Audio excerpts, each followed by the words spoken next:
guys, nandito tayo sa lugar ng Tower Bridge dito sa San Jose del Monte.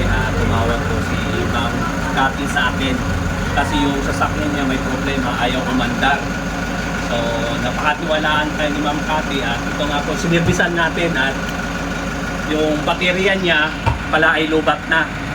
At the same time, ni-scan na rin natin. Okay naman, good yung kanyang makina at yung kanyang klase sa water hindi na po gumagana. So ma'am, kamusta naman po?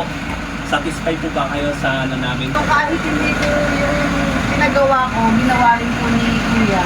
Sir Pads. Opo. Saka po yung sa pag-check na makikita mo po na talaga na legit. Nakita nyo po na talagang ginamitan natin ng scanner. Po.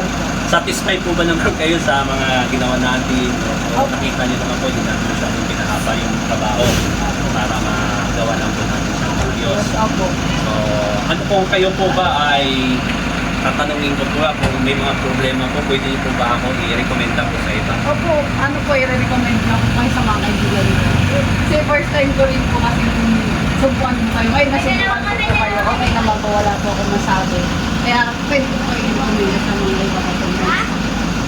So guys, tanong ko na si Ma'am Cathy, i-recommenda po tayo kung may problema po kayo, lalo na po dito lang po sa Talong po ng San Jose del Monte po ay baka pwede ko kayong puntahan kapag may problema po yun sa akin. So guys, maraming salamat ma'am, maraming po salamat po. Salamat po. God bless po.